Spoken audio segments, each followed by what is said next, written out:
explain this to me, Rico. So you turned down Chicago, rightfully so. They wanted to trade you Zach LaVine. You were going to send CP3, Kuminga, things, whatever. Fine. You don't get that. You waive Chris Paul. You don't get Paul George, and you angered Klay Thompson enough to leave. Mm-hmm. Do I have all that right? Mm-hmm. What are they doing? They've fallen on their face, Mike, is what happened. Because they really thought, okay, people still want to come and play with Steph, except they don't. And that was their draw. It's like when LeBron was in his heyday, he would simply say, come play here for me, and people would flock to the Lakers. They would flock to Miami. They would flock to Cleveland. He's not getting that. So Steph is sitting there looking at Draymond like, so we all we got, huh? Do you know where the dynasty really ended? And we'll move on. They had 3 lottery selections. They ended up with Wiseman, Kuminga, and Moody. Mm-hmm. Nope.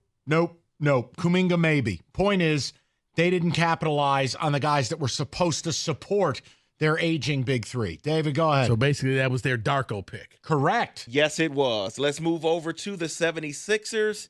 You can talk about the Paul George thing for a second, but there's a bigger thing in my mind here because, yes, they extended Tyrese Maxey, kept Kelly Oubre, brought over Andre Drummond, along with Paul George, though. Yeah. I know their odds increased. That's just betting odds.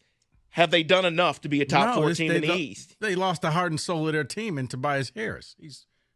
I'm kidding. I hate you. I actually was listening, and I'm like, wait, what? No, have they done enough? Yes.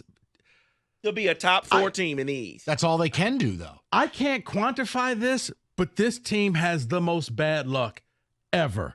Because each and every time it looks like Philly, like, man, they're the best team in the East until they're not. Yeah. Somebody just gets hurt. I think they're third best. Season. I think it's Celtics, Knicks, then the Sixers, then the Bucks. But here's my point to everybody. I would put them over the Knicks. Fine, you do whatever you want. The point I'm making is, what are you going to do? Not try?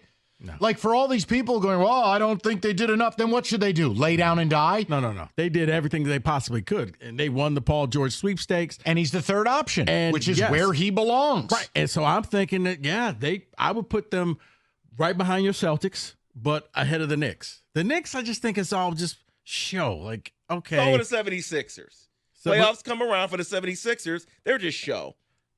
You know what, David? I can't fight that because they don't show up in the playoffs. It's just somebody just dies every playoff. Yeah, Joel Embiid or something will get hurt.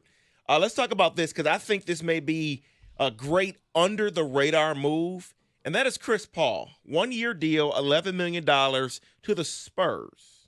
How really good is that signing there? It's great for 1 year. Yeah. It gives their young guards, especially the European kid they drafted, a year to develop. Chris Paul's an adult. Yeah. It gives Wembanyama somebody who could actually get him the ball, tell him where to go, space out the floor. Yeah. David, it's an upgrade. That puts them in the playoffs? Not ready to go there. No, but you know what? Here's what's going to happen. They're going to experience winning. And winning is contagious, and then they're going to want more. Then Wembanyama's going to walk in there and say, okay, get me more pieces like this so we can get better. If Wembanyama's the MVP, they can make the play-in. But he will have to become a top 5 player next year. I think it's possible. I just wouldn't bet on it. So let's look at what the future of the Lakers looks like, because there was a report out there that LeBron was willing to take less if he can get Klay and a couple of other guys, but now Klay's gone. DeRozan. There's DeRozan out there. As Windhorst says, they would give him the mid-level exception. What does next season look like for the Lakers? Rico, to me, same as this year. Yeah, I think it's kind of going back to what we said about the Warriors. I think this is it. I'm going to put everything in this, and if it doesn't work out, we may have to just swallow our pride and blow this thing up and just send everybody on their separate ways. But let's give it one last try, see what we got. Let's try to get that one more piece to the puzzle. It's vital that they get DeRozan. They need another shooter. I know DeRozan's not a three-point guy, but he's a knockdown jump shooter. He's an adult. I thought Klay was going there. If betting odds, I would have bet the farm because they said LeBron called him the second free agency opened up. And hey, Klay, just come here and knock down some shots. I just think Dallas is more appealing. From a basketball standpoint. But it's still the lure and the sexiness of the Lakers, and you're playing in LA. Is there really sexiness to the Lakers anymore? David, to me, it's the same with the Knicks. I don't understand it, but people act like, playing in Madison Square Garden is all that, and it's like a basketball court. Come on, it's the Mecca. I've been there.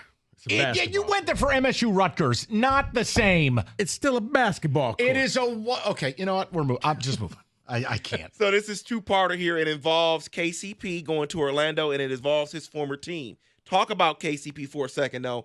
3 years, $66 million to sign with Orlando. According to a report, though, there was a similar offer Denver had to keep him. Yeah, I'm not going to trip on the numbers because it's going rate. Like Rico, you said, what is it? $21 million is basically what an NBA starter costs. Yes. Yeah. He's a 3-and-D wing with championship experience on a young up-and-coming team.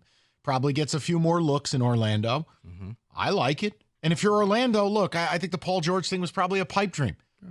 Have you been to Orlando? Who wants to live there? See, I figured Orlando was just going to be the team that just overpaid him and just said, whatever you want, you can have stock in Disney.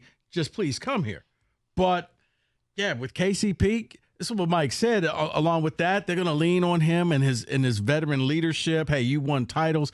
Help us get to that level.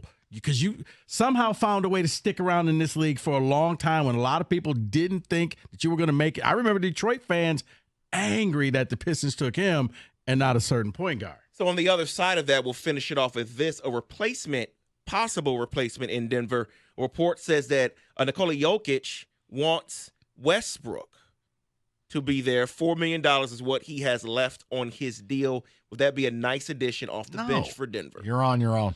Unless you want him to lay some bricks around the arena. No, I'm all set. Well, coming off the bench. Starting, no, but coming off the bench, just depth. You can have him. You run your franchise. I'll be over here. Mike, $4 million coming off the bench. Yeah, that's something. We're not talking $40 million. 4. Yeah. Rico, you could give me Russell Westbrook for free. I wouldn't put him on my team. He cannot shoot the basketball. And you need shooters around. At all. Right. Rico, put him out there against kids. Could he shoot 40%? Magic 8 Ball says unlikely. $4 million, I would take a chance. Him coming off the bench. He's not a starter. That's right. Hey, I want you to run your franchise. God bless. I wish you all the luck in the world. I'm out on Russell Westbrook. And we're out. That is the NBA Fast Break.